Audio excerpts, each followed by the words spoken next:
بچه ها سلام، امیدوارم حالتون خوب باشه. من میخوام توی این ویدیو راجع به 4 مهارت درآمدزا صحبت بکنم که این 4 مهارت رو ما خیلی ساده میتونیم یاد بگیریم بدون هیچ سرمایه اولی.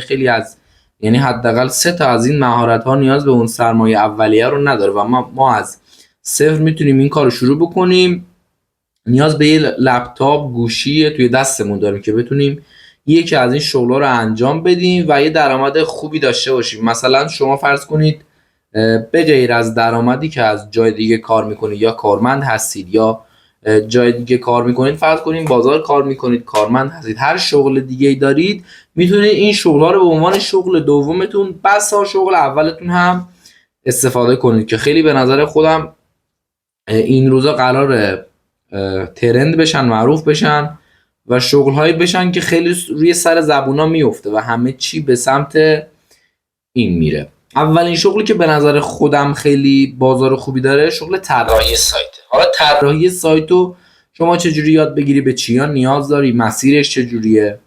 طراحی سایت معمولا کسایی که میخوان محصولی بفروشن، خدماتی بفروشن به صورت اینترنتی یا اخباری اعلام کنن، خودتون که میدونید سایت چیه، میرن سراغ سایت زدن. یعنی منی که فرض کنید میخوام پوشاک بفروشم، دیگه فروشم از مغازم خوب نیست، میخوام سایت بزنم که فروش بالایی رو تجربه کنم، یا اصلا میخوام سایتمو سئو بکنم بیاد رتبه اول اون فروش رو انجام بدم. من پوشاکی نیاز دارم به یک طراح سایت. حالا این طراح سایت که بشید شما، یک شغلیه که روزانه به نظرم 6 7 ساعت همون کار معمولی میخواد که بخواد به طراح سایت حرفه‌ای تبدیل بشید. نیاز به چی داره؟ نیاز به یه لپتاپ رم 8 داره. خیلی نیاز نیست لپتاپ یا سیستمتون قوی باشه، با هر لپتاپی هم میتونید شروع بکنید. کلی هم آموزش رایگان هستش که میتونید اصلا شروع بکنید مسیر صفر طراحی سایت. و من فکر کنم خودم اولین دوره‌ای که تهیه کردم دوره آقای رضوان جلیلی طراحی سایت با وردپرس بود و با 1 میلیون تومان خریدم دوره رو. در حدی بود که شما یک سایت رو کامل میتونستی آپلود بکنی، سئو نمیتونستی بکنی اما سایت رو میتونستی بیاری بالا. و هر پروژه بنر سایت اسکای میکنم، خود سایت هم هر پروژهش بالای 7 میلیون. یعنی شما 1 هفته وقت میذاری یا مثلا 4 روز وقت میذاری که یه سایت رو طراحی بکنی، بالای 7 میلیون یعنی 15 میلیون هم هست. اگر مثلا شما توی 1 ماه 2 تا سایت طراحی بکنی، در سطح حرفه‌ای آموزش ببینی، ماهی 30 میلیون از 2 تا سایت فقط میتونی درآمدزایی داشته باشی. پس طراحی سایت خیلی شغل خوبیه به نظر خودم. توی این دور زمانه بچه‌هایی که به سیستم علاقه دارن، به کامپیوتر علاقه دارن و این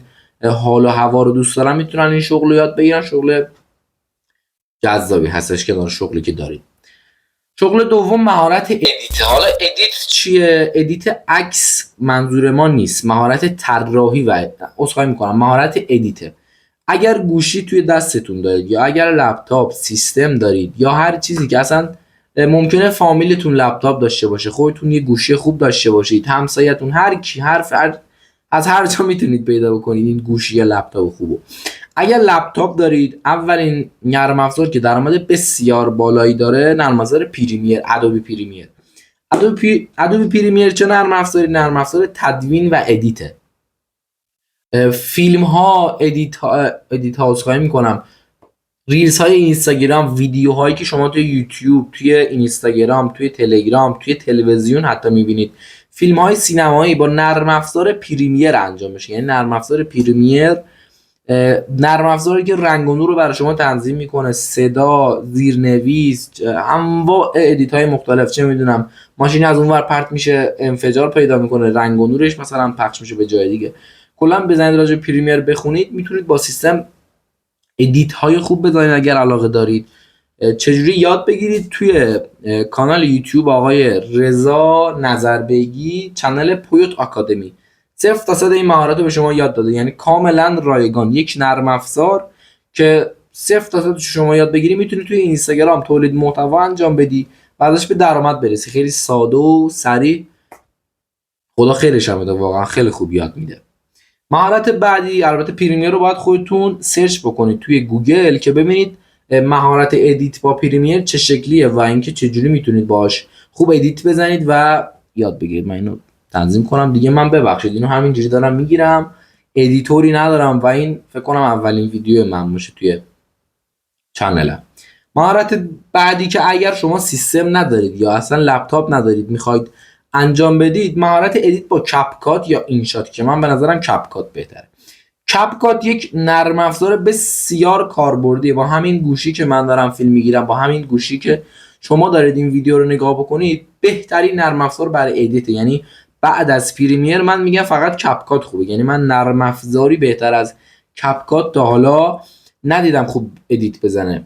کپکات نرم افزاری که ادیت های مختلف میشه روش زد. شما وقتی توی اینستاگرام دارید میچرخید یه سری ریلز ها رو میبینید زیرنویس داره یا مثلا پشت سوژه یه چیزای رد میشه، یک اسمی میاد میره یا یک سوژه یا یک المانی میاد میره، رنگ و نورش تنظیم میشه، ساند افکت های میاد، مثلا صدای پانچ میاد یا صدای زنگ میاد. اینا همش با نرم افزار کپکات ادیت میشه. یعنی نیاز اصلا نداری شما گوشی خفن داشته باشی، با هر گوشی ساده‌ای هم میتونی با کپکات ادیت بزنی.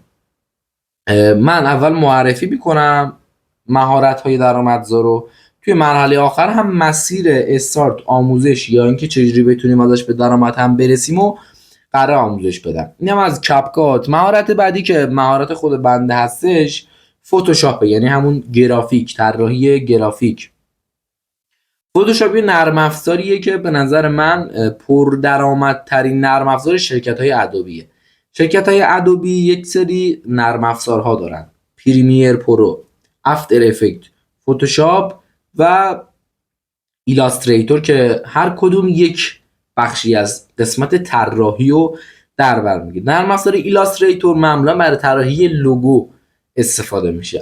افرادی که مثلا شما یه مغازه میری میبینید یه بنری زده، یه لوگوی گردی داره، یه لوگوی مربعی داره، اینو با ایلاستریتور طراحی کردن که مبلغی مثلا بالای به نظرم 600,000 تومان بابت لوگو هزینه میکنن و میدن که آقا یه طراح لوگو، خانم طراح لوگو، این لوگو رو واسه ما طراحی بکن، من میخوام بزنم مثلا روی بنر مغازم. به همین سادگی. پریمیر هم که گفتم، افتر افکت هم برای استوری موشن فعلا به نظرم نیازی هست اینجا یادش بره. نرم افزار فتوشاپ شما اکثرا بذارید چجوری مثال بزنم، شما وقتی توی خیابون راه میرید یه بنری میبینید بالای پل‌های عابر پیاده، یعنی توی اتوبان وقتی میرید بالای یه بنری میبینید تبلیغاتی، اون بنر مثلا 7 میلیون 8 میلیون هزینه‌اش شده، میبینید یه متنی نوشته مثلا شهر فرش رو من مثال میزنم، شهر فرش یه بک‌گراند رنگ قرمز آبی داره با یه متن، اون بنده خدایی که این بنر رو طراحی کرده بالای 7 8 میلیون پول گرفته. یعنی فقط یه نوشتن ساده، خیلی ساده، و همین صراحت و سادگی که میگم شما هم با دست خالی میتونید همچین مهارتی یاد بگیرید. یعنی شما هم میتونید همچین تایپی انجام بدید و همچین مهارتی رو یاد بگیرید.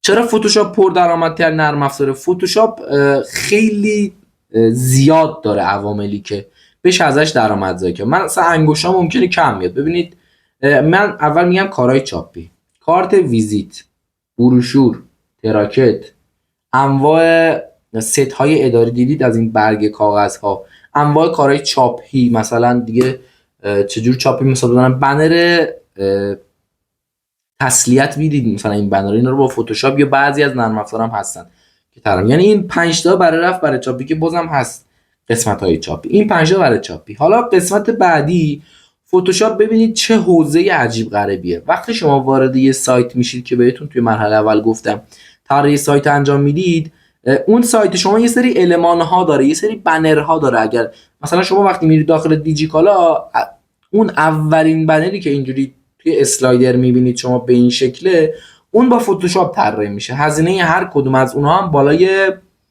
700 800 هزار تومان هست تا چندین میلیون که حالا بستگی داره و به خاطر همینه خیلی جذابه اصلا، چون حجم کاری کم، زمان کاری کم، درآمد خوب. یعنی شما اگر با پریمیر کار بکنید توی یک روز، فرض بکنیم شما یک ادیت حرفه‌ای برای یه فیلم 1 دقیقه‌ای می‌خوای بزنید، بالای 2 ساعت و نیم 3 ساعت وقت شما میره.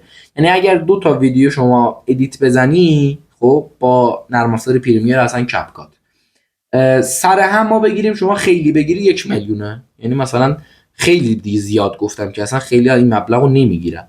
ما میگیم شما 1,000,000 میگیری بر اساس سطح کاریت، یعنی کسی که حرفه‌ای همچین مبلغی میگیره.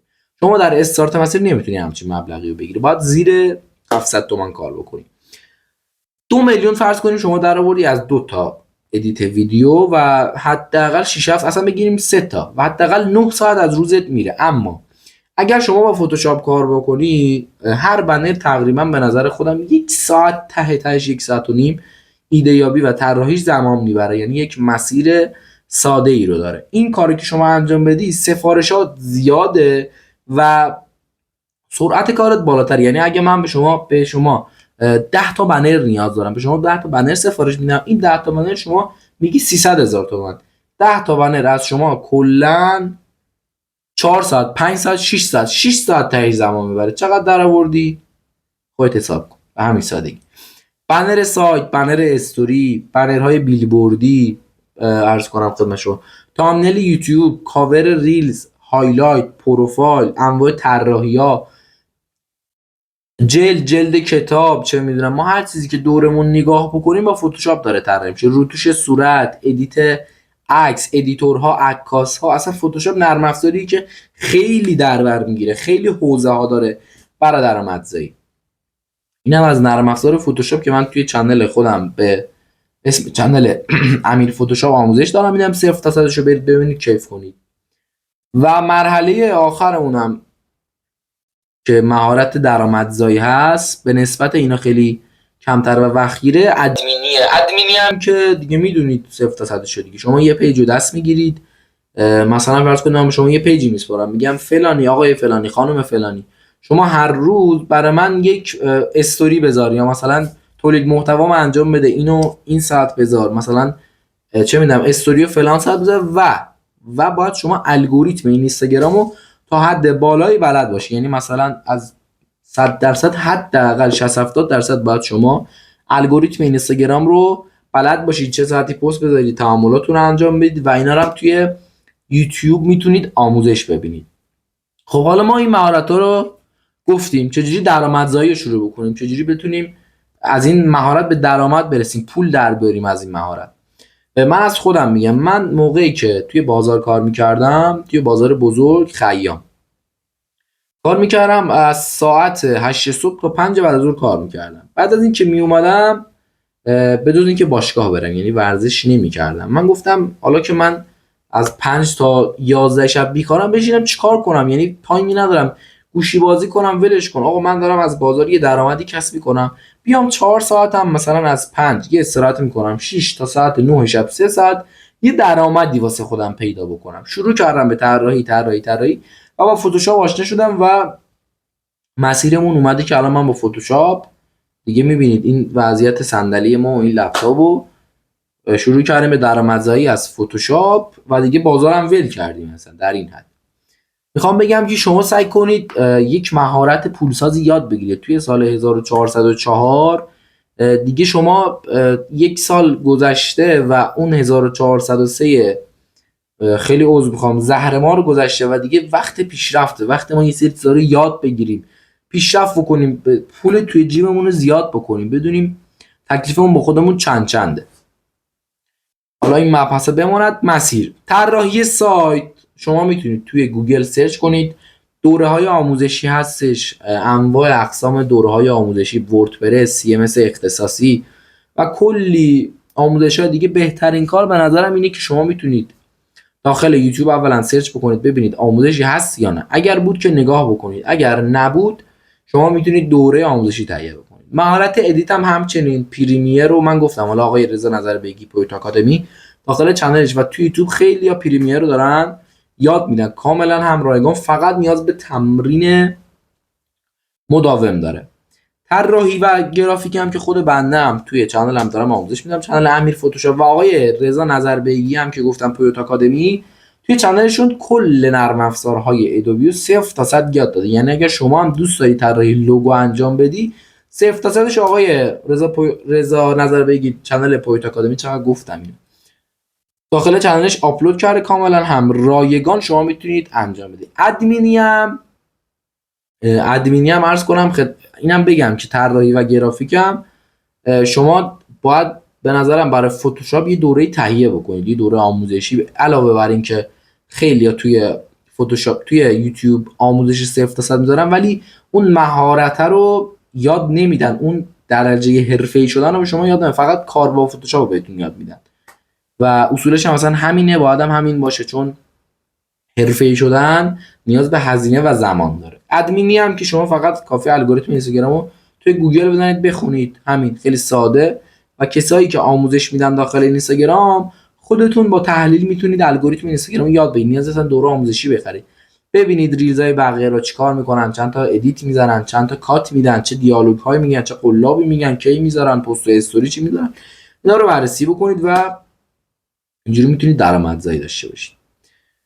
و مبحث آخرم اینه که به نظر خودم من اگر توی 19 سالگیم، یعنی 2 سال 3 سال پیش بودم، این کار رو خیلی زودتر شروع میکردم. الان من 22 سال سن دارم، خیلی پشیمونم که چرا انقدر دیر شروع کردم اینجور چیزا رو یاد گرفتن. یعنی من فتوشاپ رو فقط بلدم، بقیه رو بلد نیستم و طراحی‌سایت رو یاد گرفتم ولی شروع نکردم. حالا من یه مسیری میخوام به شما بدم که از اینجا برسی به اینجا. باور کن اینا رو کسی توی ویدیوش نمیگه. شما وقتی میخوای یه کاری رو یاد بگیری، طراحی سایت رو یاد بگیری، مهارت ادیت رو یاد بگیری، طراحی گرافیک رو یاد بگیری، ادمینی رو یاد بگیری، شما نیاز داره وقت بذاری. یعنی فکر نکنید موفقیت یا رسیدن به اون درآمد، اون پولی که میخوای الکی نیستش.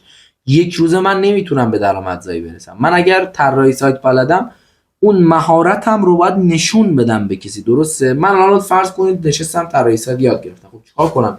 مشتری از کجا جذب کنم؟ مشتری توی دیوار آگهی میذارم، توی اینستاگرام میرم تولید محتوا انجام میدم. تولید محتوا مثلا اینجوری میشه که از سایت ها مکس میذارم، از روند طراحی مکس. اینا رو باید خودتون بررسی بکنید، تمرین بکنید. مهارت ادیت، مهارت فتوشاپ، طراحی لوگو، همه اینا که من اینجا بهتون گفتم رو دیگه تمرین به دست میاد. و اینکه حداقل شما باید 3 ماه خوب زمان بذارید.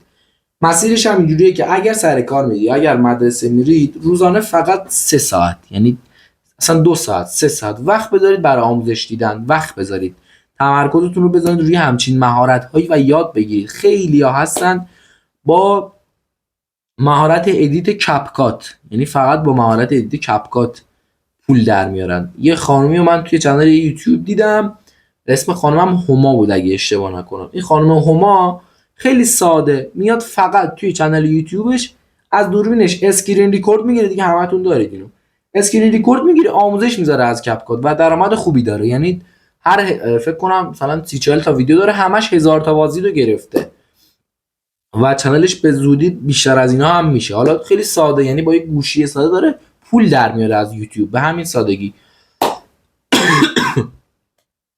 شما هم میتونید این کار رو انجام بدید، فقط کافیه. و از سر کار که میاد یا از مدرسه که میاد، شروع کنید به آموزش دیدن، تمرین کنید تمرین کنید تمرین کنید، وارد دنیای همچین چیزایی بشید. من موقعی که وارد فتوشاپ شدم اصلا نمی‌دونم یعنی چی به چیه. وارد دنیای فتوشاپ شدم دیگه، مثلا یک دنیای لذت بخشی بود واسم. شما وقتی وارد حوزه علاقه‌مندیتون بشید و یک به عنوان پول بهش نگاه نکنید، اینا شغلای درآمدزایی هستن، ولی اگر شما علاقه نداشته باشید و به عنوان پول در آورده فقط بگی چون پول داره برم کار کنم، نه، شما باید با این شغل کیف بکنی که بتونی اون پول رو در بیاری. امیدوارم لذت برده باشید. چنل رو حتما سابسکرایب بکنید. این اولین ویدیوی چنل منه. راجع به خیلی از موضوعات میخوام صحبت کنم، راجع به مهارت ها، توسعه های فردی، مهارت های درآمدزایی، اینکه چجوری کلی حالا مبحث داریم، انگیزه، خواب و خیلی موضوعات که قراره بهتره که انشالله توی یوتیوب. خیلی امیدوارم و این ویدیو رو هم توی این تاریخ ضبط کردم که استارتو من زدم دیگه. یعنی اصلا برام مهم نیستش که چی به چیه یا کسی نگاه میکنه کسی نگاه نمیکنه، فقط خواستم چنلی بزنم که به مردم کمک بکنم. یعنی از تجربیات خودم یا از چیزهایی که دیدم و یاد گرفتم و باعث شده چند درصد من پیشرفت بکنم، اینا رو بیام انتقال بدم خیلی ساده توی چنل یوتیوب آپلود کنم. امیدوارم لذت برده باشید. چنل رو حتما سابسکرایب بکنید که خیلی خبر هست. مخلص.